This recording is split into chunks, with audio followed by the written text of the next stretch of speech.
తెలుగు శ్రోతలందరికీ నమస్కారం అండి. మన అలనాటి కథలు ఎవర్ గ్రీన్ స్టోరీస్ ఛానల్కి మీ అందరికీ స్వాగతం. విలువైన బ్రతుకు అనే నవల వింటున్నామండి. రాసిన వారు అగస్త్య గారు. ఇక ఆలస్యం చేయకుండా మనం కథలోకి వెళ్ళిపోదామండి. ఆలస్యం చేయకుండా మీరు కూడా వినేయండి. మరి వీడియో చూసిన వెంటనే లైక్ చేసి షేర్ చేసి తప్పకుండా సబ్స్క్రైబ్ చేసుకోండి. మన ఛానల్ని బెల్ ఐకాన్ యాక్టివేట్ చేసుకోండి. ఏం చదివారు మీరు? వెంటనే అడిగింది అనన్య. 10th, అది ఫెయిల్ అని చెప్పడానికి జానకికి అవమానంగా అనిపించింది. అందుకే ఇంటర్ అని తడుముకోకుండా అబద్ధం చెప్పేసింది. డిగ్రీ ఎంట్రన్స్కి కట్టకపోయారా? మళ్ళీ అనన్య ప్రశ్న. అంత ఇంట్రెస్ట్ లేదు, పైగా అవసరమూ లేదు టక్కున చెప్పింది జానకి. ఆమెకెందుకో అనన్యతో సంభాషణ అస్సలు నచ్చలేదు. ఆమె మాటల్లో తన మనస్సుకి నచ్చిన అంశం ఒకటి లేకపోవడం వల్లనే ఆ ఫీలింగ్. అక్కడి నుంచి వీలైనంత తొందరగా బయటపడాలని అనిపించడంతో గబగబా కాఫీ తాగడం పూర్తి చేసింది. విసిగిస్తున్నానా? ఖాళీ కప్పు కింద పెడుతూ అడిగింది అనన్య. మళ్ళీ నా మనసులోకి దూరి చూసినట్టుందే. మహా డేంజర్ మనిషి. మనసులోనే విసుక్కుంది జానకి. అబ్బే అదేం లేదు మొహమాటంగా అంది. అటుపై ఇంక కూర్చోవడం ఇష్టం లేనట్టుగా పైకి లేచింది. ఆమె ఉద్దేశం గ్రహించినట్టుగా లోపలికి వెళ్ళి కుంకుమ తెచ్చి బొట్టు పెట్టింది అనన్య. వస్తూ ఉండండి అని చెప్పింది. అలాగే అన్నట్టుగా తలూపి బయటపడింది జానకి. వడివడిగా నడుస్తూ కాంపౌండ్ వాల్ దాటుతుంటే ఎవరివో చూపులు చల్లగా తనని వెంటాడుతున్నట్టు అనిపించాయి. ఉండబట్టలేక వెనక్కి తిరిగి చూసింది. అనన్య ఇంకా గుమ్మంలోనే నిలబడి చిరునవ్వుతో తన వైపే చూస్తోంది.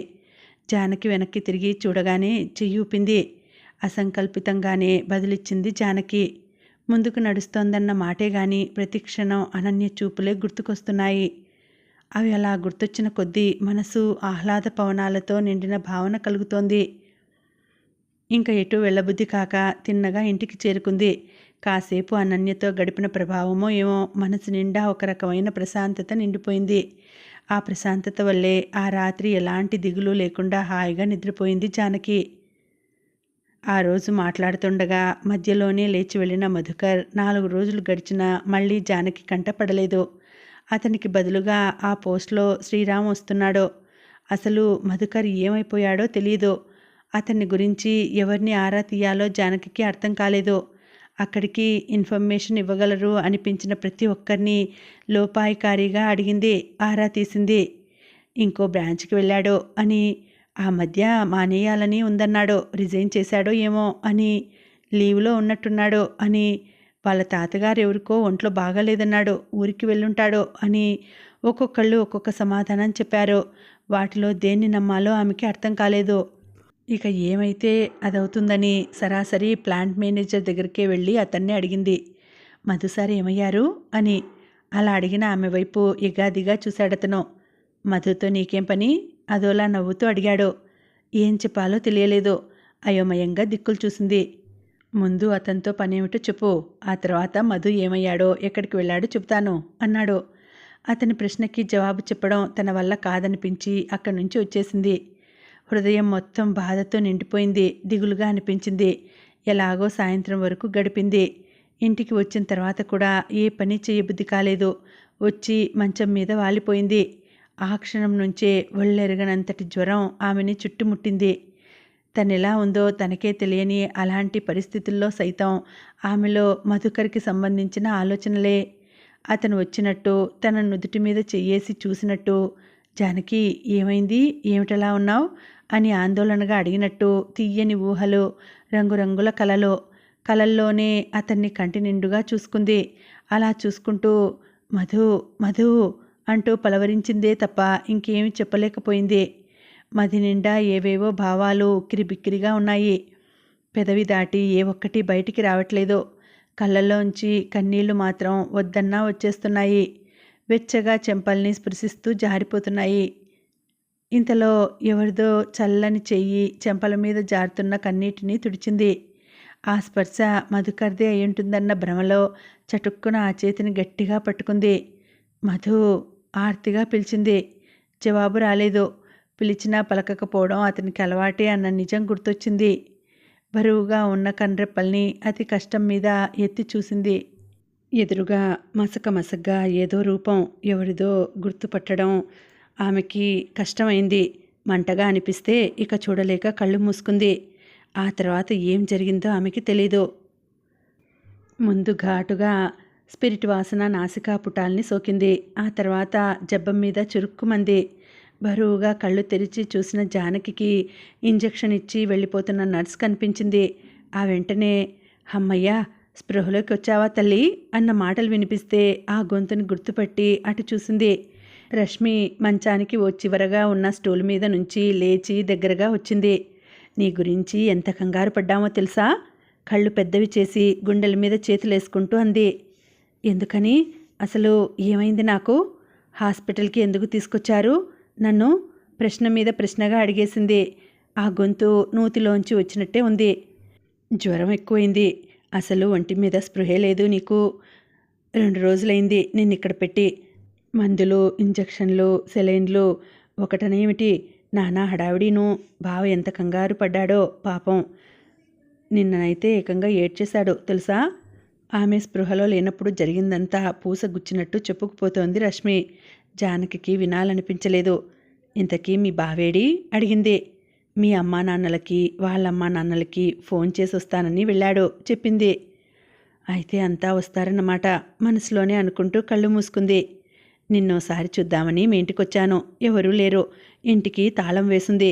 పక్క వాళ్ళని అడిగితే నువ్వు బావ హాస్పిటల్కి వెళ్ళారని, నీ పరిస్థితి బాగాలేదని చెప్పారు. అది విని కంగారు పడి పరిగెత్తుకుని వచ్చేశాను. అప్పటినుంచి బావకి సాయంగా ఇక్కడే ఉండిపోయాను. రష్మి చెప్పుకుపోతోంది. జానకి అభావంగా వింటోంది. పాపం బావ అన్నం ముట్టలేదు, నీళ్లు తాగలేదు. ఎంత బ్రతిమలాడినా ససేమిరా అన్నాడు. నువ్వంటే ఎంత ప్రేమో. ఆమె స్వరంలో ప్రశంస. నిజమే, చిట్టిబాబుకి తనంటే ప్రాణం. చిన్నప్పటి నుంచి అంతే. కానీ తనకే అస్సలు తన మీద ఏ ఇంట్రెస్టు లేదు. అంచేతనే తన మీద ఎంత ప్రేమ చూపినా స్పందించలేకపోతోంది. అందుకు తను మాత్రం ఏం చేయగలదు అనుకుంటూ నిస్సహాయంగా నిట్టూర్చింది. ఇంతలో చిట్టిబాబు వచ్చాడు. జానకి స్పృహలోకి రావడం చూసి గాఢంగా నిట్టూర్చాడు. అది సంతోషమో బాధో జానకికి ఇతమిత్తంగా తెలియలేదు. పరిశీలనగా భర్త ముఖంలోకి చూసింది. కళ్ళు గుంటలు పడ్డాయి. ముఖం వాడిపోయి ఉంది. ఏదో బాధని తనలోనే అదిమి పెట్టుకుంటున్నట్టుగా దిగులు గూడు కట్టుకుని ఉంది. అతన్ని చూసి తను నిట్టూర్చింది. లోకంలో తను తప్ప ఇంకే ఆడది లేనట్టుగా ఎందుకు తన మీదే ఇంత ప్రేమ పెంచుకుంటాడు? ఎందుకు తనంటే పడిచేస్తాడు? ఇంతగా తిరస్కరించినా కూడా తన మీద అతని మనసు విరగదేం? అసలు ఈ చిట్టిబాబుకి ఇదేం పిచ్చి? అన్నీ ప్రశ్నలే, సమాధానాలు దొరకని ప్రశ్నలు, జవాబులనేవి ఆమె ఊహకి అందని ప్రశ్నలు. మధు ఎవరు? భార్యకి పళ్ళరసాన్ని అందిస్తూ యథాలాపంగా అడిగాడు చిట్టిబాబు. అదిరిపడింది జానకి. ఆ ఉలికిపాటులో చేతిలో ఉన్న గ్లాసు వదిలేసింది. పళ్ళరసం మొత్తం నేలపాలైంది. భయంగా అతని కళ్ళలోకి చూసింది. పర్వాలేదులే, హాస్పిటల్ నుంచి వచ్చి 2 గంటలే కదా అయింది. ఆ మాత్రం నీరసం ఉంటుంది. ఇంకో గ్లాసు రసం తీస్తాలే చెప్పేసి అక్కడి నుంచి వెళ్ళిపోయాడు. 10 నిమిషాల్లో మరో గ్లాసు బత్తాయి రసంతో ప్రత్యక్షమయ్యాడు. ఈసారి దాన్ని కాస్త జాగ్రత్తగా పట్టుకుని నెమ్మదిగా రసం తాగసాగింది జానకి. నేను అడిగిన దానికి సమాధానం చెప్పలేదు. మధు ఎవరు? ఆమె రసం మొత్తం తాగేసిందని నిర్ధారించుకున్నాక జానకి చేతిలోంచి ఖాళీ గ్లాస్ అందుకుంటూ అడిగాడు. మరోసారి ఉలిక్కిపడింది. కళ్ళెత్తి పరిశీలనగా చిట్టిబాబు ముఖంలోకి చూసింది. ఆ ముఖంలో మధు ఎవరో తెలుసుకోవాలన్న స్థిర నిశ్చయమే తప్ప మరేదీ కనబడలేదు. చెప్పేస్తే ఈ దాగుడు మూతలు ఉండవు కదా అనిపించింది. కానీ ఎందుకో ధైర్యం చాలలేదు. ఒకవేళ చెబితే మాత్రం ఏమని చెప్తుంది? అతన్ని తను ప్రేమిస్తోందనా? లేక శారీరకంగా కూడా తను అతనికి అంకితమైపోయిందనా? ఏం చెప్పగలదు? అందుకే మాట్లాడలేదు. అసలు ఇంతకీ ఆ మధు అన్న వ్యక్తి ఆడా మగా ఆరా తీశాడు. అప్పుడు అర్థమైంది జానకికి అతని ముఖం అంత ప్రసన్నంగా ఉండడానికి కారణం. అటో ఇటో తెలియని సందిగ్ధంలో ఉన్నాడు కాబట్టే ఇంత స్థిమితంగా ఉండగలుగుతున్నాడు. మధు మగాడని, తన మనసు దోచిన మనగాడని, శరీరాన్ని సైతం అతనికే తను అర్పితం చేసిందని తెలిస్తే ఇంకేమైనా ఉందా? శివాలెత్తిపోడు. తనని ఎంత ప్రాణంగా ప్రేమించేవాడైనా చిట్టిబాబు మామూలు మగాడు. దాంపత్యంలో అతనికి సహకరించనందుకే తిట్టి కొట్టినవాడు. తను అతన్ని కాదని మరో మగాడితో పొత్తు పెట్టుకుందని తెలిస్తే ఊరుకుంటాడా? తనని చంపేసి ఉప్పు పాత్ర వేయడు అనిపించింది. అందుకే ఏమీ చెప్పకుండా మౌనంగా ఉండిపోయింది. మధు, అదే మధుకర్ మీ సూపర్వైజర్ అట కదా. ఆమె ఏమీ మాట్లాడకపోవడం చూసి తిరిగి తనే అన్నాడు. ఈసారి జానకి గుండెలో ఏకంగా అణుబాంబే పేలింది. మాటలు రానట్టు చేష్టలు దక్కి అతని వైపే చూస్తూ ఉండిపోయింది. నాకెలా తెలుసంటావా? రష్మి చెప్పింది. అది నేను అడిగితేనే చెప్పేసి అక్కడి నుంచి లేచి వంటింట్లోకి వెళ్ళిపోయాడు. చిట్టిబాబు వంట ప్రయత్నాలు చేస్తున్న శబ్దం వినిపిస్తూ ఉంటే ఆ హడావుడి అంతా వింటూ అచేతనంగా ఉండిపోయింది జానకి. ఆ రాత్రి మెల్లగా జానకి పక్కకి చేరాడు చిట్టిబాబు. ఆమె మీద చెయ్యి వేసి తన వైపు తిప్పుకుంటూ, చాలా రోజులైంది కదూ అన్నాడు. జానకికి అసహ్యం వేసింది. వద్దు చెప్పేసి చప్పున అతన్ని తోసేసి మంచం మీద నుంచి లేచి వెళ్ళిపోయింది. ఎందుకా బెదురు? అదోలా అడిగాడు. చిచి, ఇవాళే కదా నేను హాస్పిటల్ నుంచి వచ్చింది, ఒక్క 2 రోజులు ఆగొచ్చు కదా కోపంగా అంది. చిన్నగా నవ్వాడు చిట్టిబాబు. సరే ఆగుతాను, మరి 3వ రోజైనా నా కోరిక తీరుస్తానని గ్యారంటీ ఇస్తావా? నవ్వుతూ అడిగాడు. ఒళ్ళు మండిపోయింది ఆమెకి. ఏమిటి షరతులా? వాటిని నేను అంగీకరిస్తేనే కానీ ఆగేది లేదా? వ్యంగ్యంగా అడిగింది. అవును, సంసారం నిలబెట్టుకోవడానికి షరతులు చెప్పు. ఖచ్చితంగా 2 రోజుల తర్వాతైనా నా కోరిక తీరుతుందా? మళ్ళీ అడిగాడు. జానకి మాట్లాడలేదు. 2 రోజులు కాదు, 2 నెలలు, 2 సంవత్సరాల తర్వాతైనా అతని కోరిక తీర్చే ఉద్దేశం ఆమెకి లేదు. భార్య మౌనం చూసి పడుకున్న చోటు నుంచి లేచి ఆమెకి దగ్గరగా వచ్చాడతను. నీ సంగతి నాకు బాగా తెలుసు. ఆమె భుజాల మీద చేతులేసి తనకి అభిముఖంగా తిప్పుకుంటూ అన్నాడు. పిచ్చి కోపం వచ్చింది ఆమెకి. అతని చేతుల్ని విదిలించి కొట్టింది. మనిషివి కాదు, ఒక్కసారి చెప్తే అర్థం చేసుకోలేవు చీదరించుకుంది. నిజమే, మగాడు ఏ విషయంలో అయినా రాజీ పడతాడు, కానీ శృంగారం విషయంలో మాత్రం తనని తాను అదుపు చేసుకోలేడు. పైగా కోరికలతో కాలిపోయే మగాడు తను మనిషినన్న సంగతి మర్చిపోయి మృగంలానే వ్యవహరిస్తాడు. నేను మగాణ్ణే, చాలా మామూలు మగాణ్ణి. ఎదురుగా భార్యని పెట్టుకొని మనసుని నిగ్రహంతో ఉంచుకుంటూ బలవంతపు బ్రహ్మచర్యం అవలంబించవలసిన ఆగత్యం లేని మగాణ్ణి. నీ అసందర్భ ప్రవర్తనతో నేను మనిషినన్న విషయం మర్చిపోయి మృగంలా మారిపోతున్న మగాణ్ణి. చాలా, ఇంకా ఏమైనా చెప్పాలా? ఆమెకు సమీపంగా వస్తూ అదోలా అన్నాడు. అతని ముఖంలో, స్వరంలో కదులుతున్న పట్టుదల చూస్తుంటే ఆమెకి భయం వేసింది. తనకి ఓటమి తప్పదేమో అనిపించింది. భయంగా, బెదురుగా 2 అడుగులు వెనక్కి వేసింది.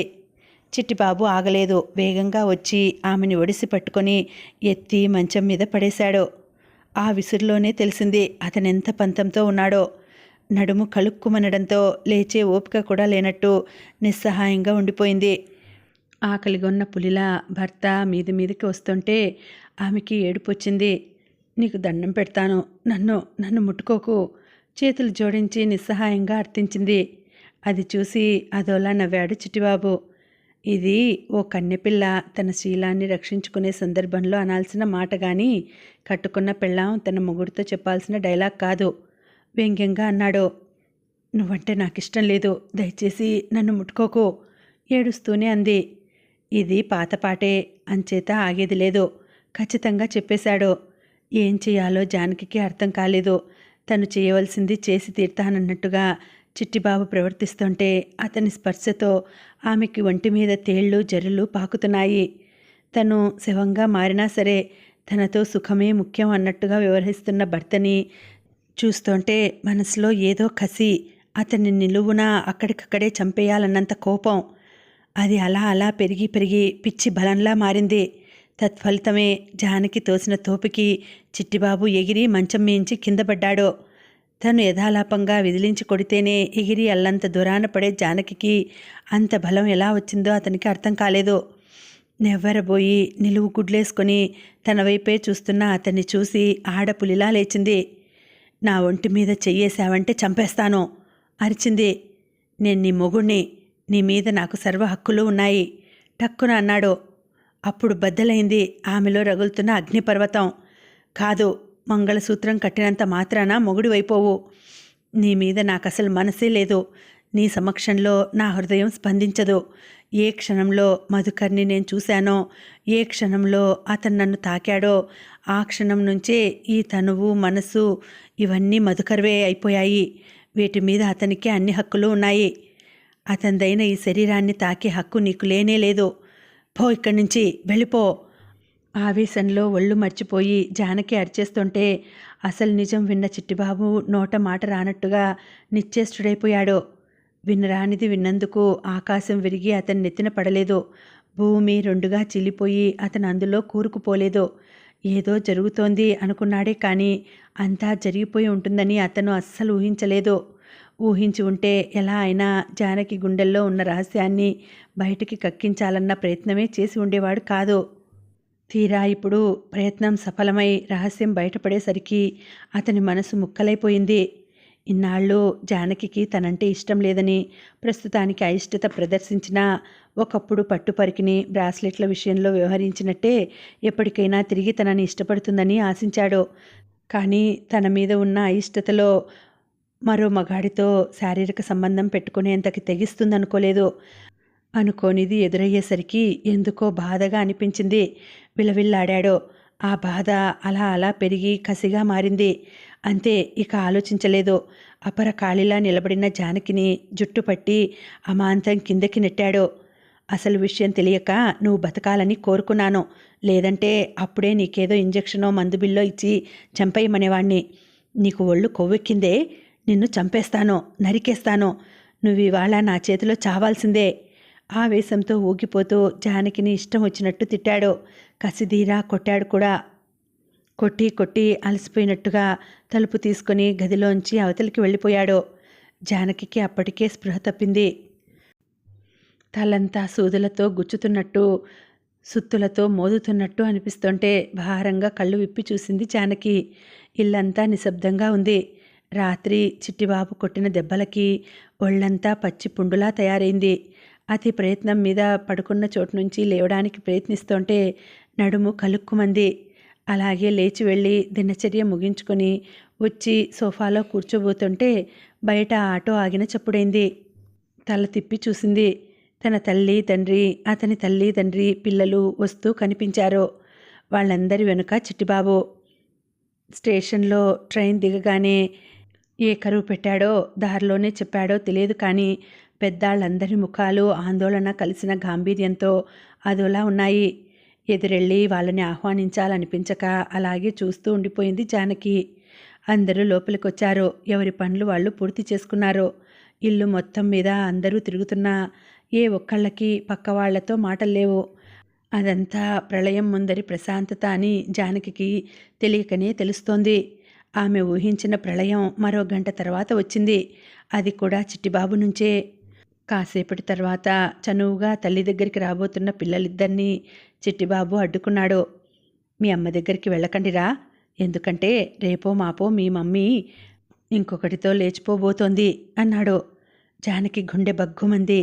తనని అంతలేసి మాటలు అంటున్న అతన్ని ఈడ్చిపెట్టి కొట్టాలనిపించింది.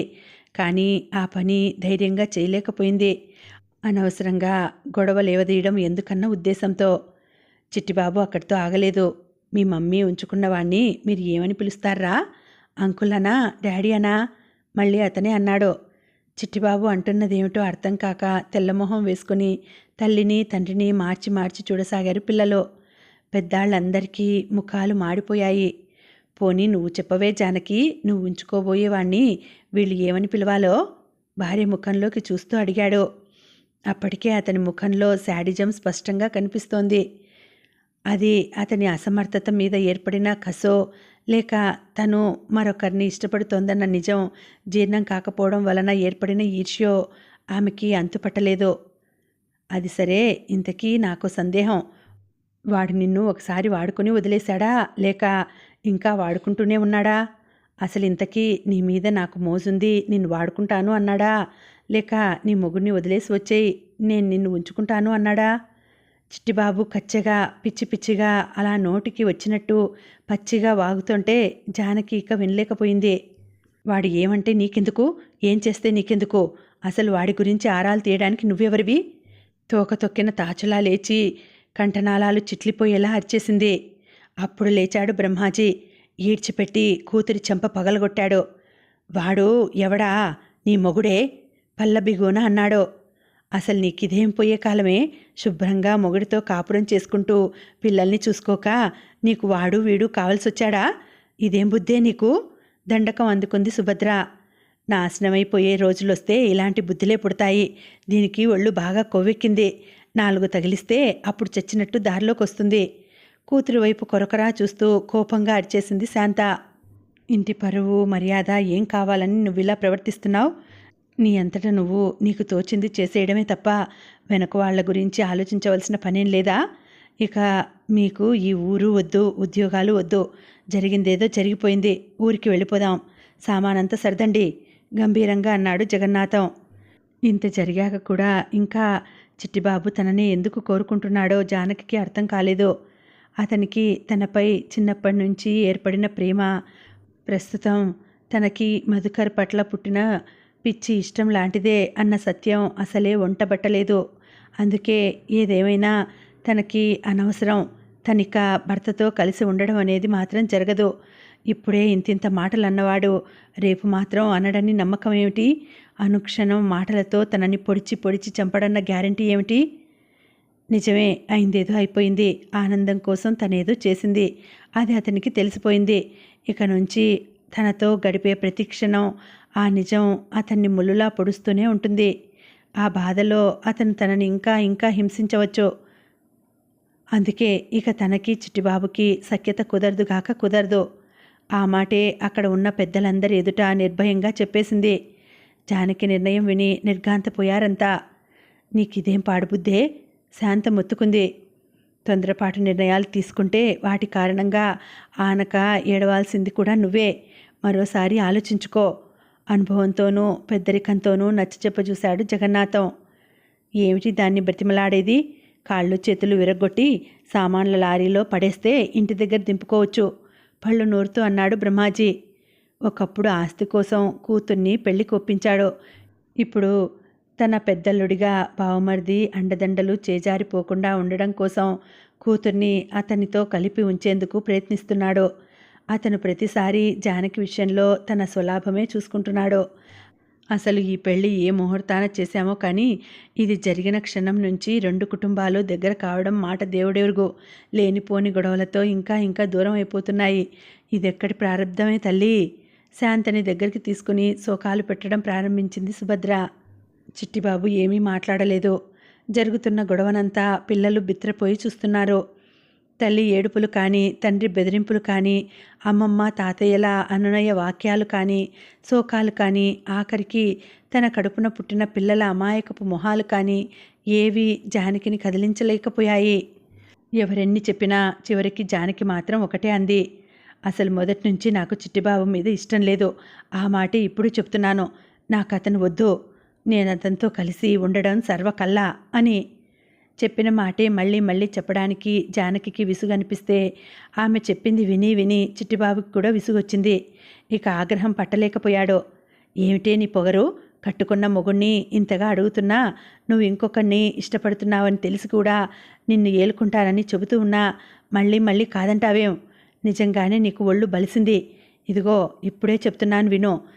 నేను వెళ్ళిపోయాక ఆ మధుగాడితో కలిసి కాపురం పెట్టేద్దామనుకుంటున్నావేమో. వాడు నీ మొహం కూడా చూడడు. తెలుసా? ఎప్పటికైనా నీకు నేనే గతి తెలుసుకో. పట్టలేనంత ఆవేశంతో ఏవేవో వాగుతూ జానకిని ఇష్టం వచ్చినట్టు కొట్టసాగాడు. చిట్టిబాబు చేతిలో జానకి ఒళ్ళు హూనం అవుతూ ఉంటే పెద్దలంతా ప్రేక్షకుల్లా చూస్తూ ఉండిపోయారే తప్ప ఒక్కరూ అడ్డు వెళ్ళి అతన్ని ఆపే ప్రయత్నం మాత్రం చేయలేదు.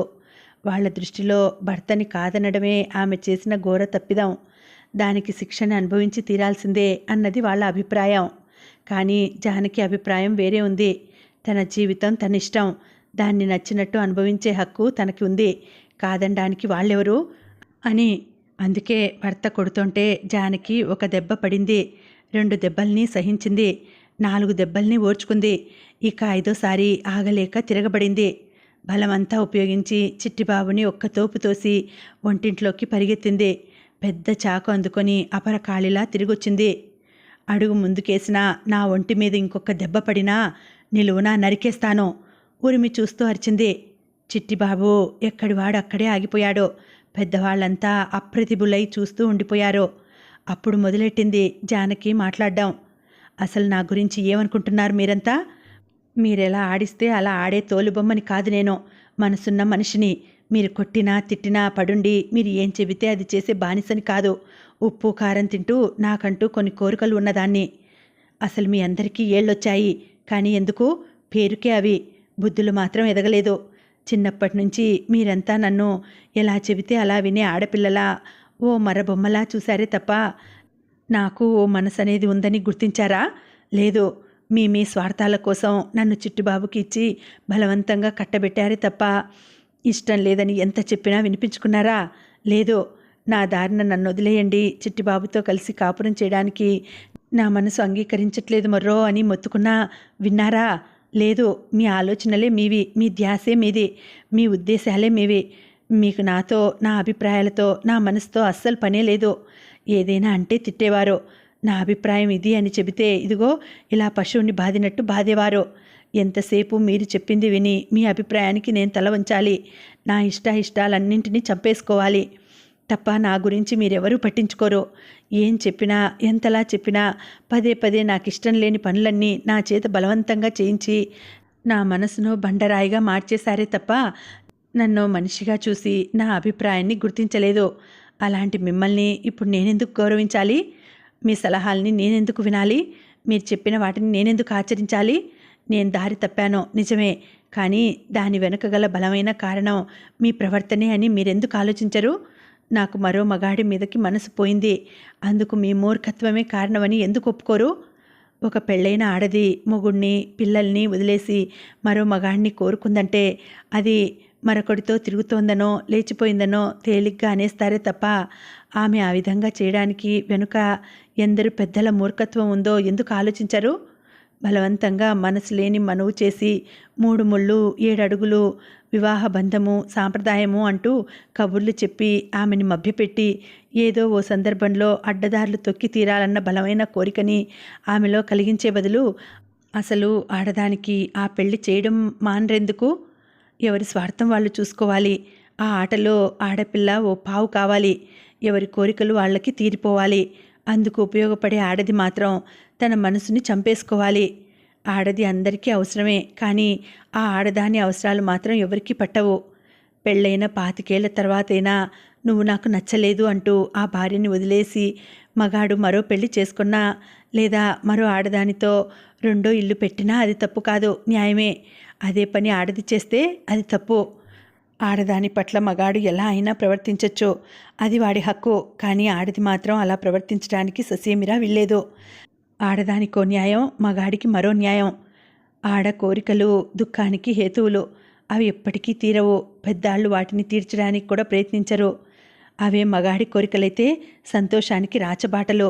కోరికల్లో కూడా ఆడ మగ తేడాలుండడం ఎంత దురదృష్టం. ఇక అదంతా అనవసరం. నాకిష్టం లేని పెళ్లిని మీరు బలవంతంగా చేశారు. అందుకే ఆ కసితోనే మీకు ఇష్టం లేని పనిని నేను చేశాను. దీనివల్ల మీ పరువు ప్రతిష్టలు గంగలో కలిసినా నాకు అభ్యంతరం లేదు. అలా కలిసిపోవాలన్నదే నా కోరిక కూడా. మీరు ఊరికి వెళ్ళాక మీ జానకి ఏది అని ఎవరైనా అడిగితే అప్పుడు చెప్పండి, మేం చేసిన మూర్ఖపు పనికి అది మాకు సరైన గుణపాఠం నేర్పింది అని. ఆవేశంగా ఆవేదనగా చెప్పి అలసిపోయి ఇక చెప్పలేనట్టుగా రొప్పుతూ ఉండిపోయింది. పెద్దవాళ్ళెవరికీ తలలెత్తడానికి ధైర్యం సరిపోలేదు. చిట్టిబాబు తలెత్తి సూటిగా జానకి ముఖంలోకి చూడలేనట్టుగా అక్కడి నుంచి వెళ్ళిపోయాడు. అలా వెళ్ళినవాడు తిరిగి మధ్యాహ్నానికి ఇంటికి చేరుకున్నాడు. కూడా లారీ తీసుకొచ్చాడు. తనకి సంబంధించిన సామాన్లన్నింటినీ చకచకా లారీలోకి ఎక్కించేశాడు. జానకికి అవసరమయ్యేవి మాత్రం ఉంచేశాడు. ఒక్క మాట కూడా చెప్పకుండా అతను చేస్తున్న ఏర్పాట్లు అన్నింటినీ చేష్టలు దక్కి చూస్తుండిపోయారు పెద్దలు. సామాన్లు సర్దడం పూర్తయింది. జానకి తల్లిదండ్రులు, చిట్టిబాబు తల్లిదండ్రులు కూడా పిల్లలతో సహా అతను తెచ్చిన కారులోకి ఎక్కేశారు. నువ్వు చేయాలనుకున్నది చేశావు, నేను చేయాలనుకున్నది చేస్తున్నాను. బీరువాలో 50,000 ఉన్నాయి, నీకోసమే పెట్టాను. అలాగే ఇల్లు కోసం తాకట్టు పెట్టిన నీ బంగారం కూడా త్వరలో నీకిచ్చేస్తాను. ఒక్కదానివి బతకగలిగితే బతుకు, లేదంటే మనసు మార్చుకొని నా దగ్గరికి రాగలిగితే రా, నీకోసం ఎదురు చూస్తుంటాను చెప్పేసి వెళ్ళిపోయాడు. అతను ఎక్కి కూర్చున్నాక కారు కదిలింది. ఆ వెనకే సామాన్లు వేసిన లారీ.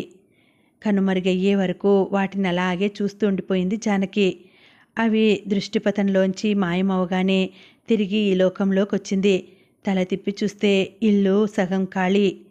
ఓ సింగిల్ కాట్, ఓ బీరువా, 2 కుర్చీలు, ఏదో కొంత వంట సామాను. ఇవి ఆమెకి ఇంట్లో మిగిలినవి. గాఢంగా నిట్టూర్చి వచ్చి మంచం మీద వాలిపోయింది.